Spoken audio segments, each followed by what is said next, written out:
बिखरे किस्से सिलसिला है उन कहानियों का, उन किस्सों का जो कहीं लिखी नहीं जाती, बस कही जाती हैं, सुनी जाती हैं बड़े चाव से।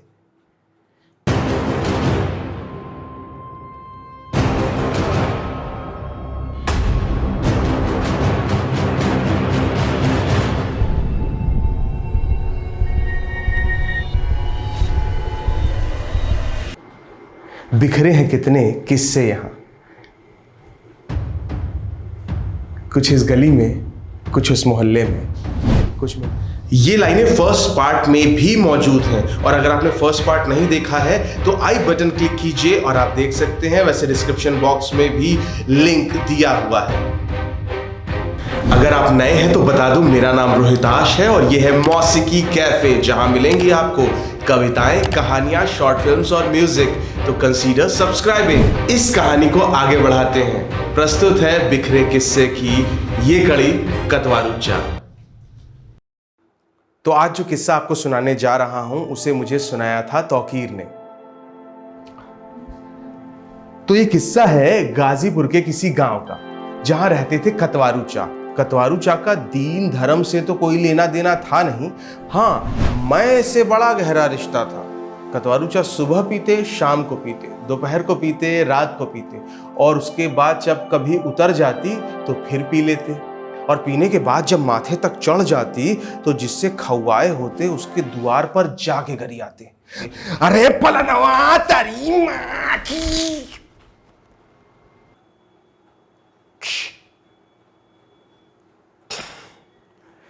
तो मतलब कतवारुच्चा ने गांव वालों का जीना हराम कर रखा था और कतवारुच्चा इसी तरह पीते पीते एक दिन अल्लाह को प्यारे हो गए शायद।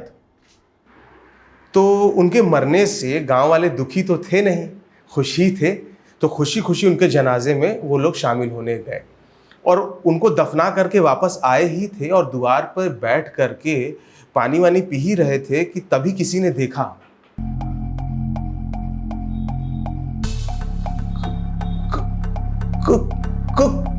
कतवारू।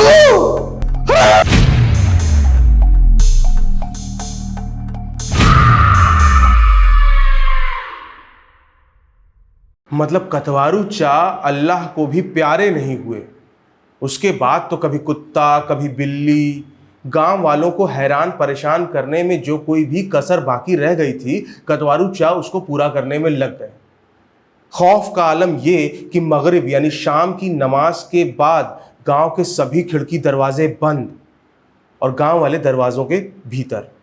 उसके बाद भी अगर किसी को मजबूरी वश रात को मैदान जाने की जरूरत महसूस होती तो आलतू जलालतू आई भला को टालतू, आलतू जलालतू आई भला को टालतू, आलतू जलालतू आई भला को टालतू। कतवारुच्चा उसकी हेकड़ी आई भला को टालतू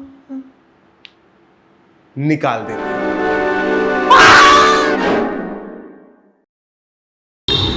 तो ये खौफ का आलम करीब 3 महीने तक चला।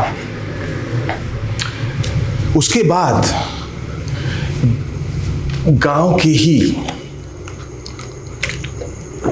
बिस्लेरी है, तो उसके बाद गांव के ही बड़े आलिम जानिब मौलवी साहब ने अपनी लियाकत और इल्म से 5 छड़ तैयार किए और बताया, हाँ ये 5 छड़ कतवारू की कब्र पर गाड़ देने से कतवारू का कहर खत्म हो जाएगा। गांव वालों में खुशी की लहर दौड़ गई, मगर तभी मौलवी साहब ने फिर कहा, मगर हाँ ये काम कोई अकेला ये काम करेगा। अब समस्या ये थी कि जाएगा कौन, वो भी अकेले। तभी भीड़ से एक आवाज आई, हम जाएंगे। ये आवाज थी तूफानी पहलवान की।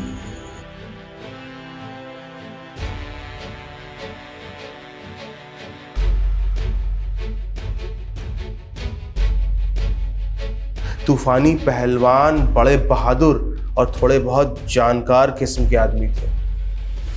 तूफानी पहलवान 5 छड़ लेकर निकले ही थे कि मौलवी साहब ने ताकीद की, अरे सुन, पहले चारों कोनों पे 4 छड़ गाड़ना,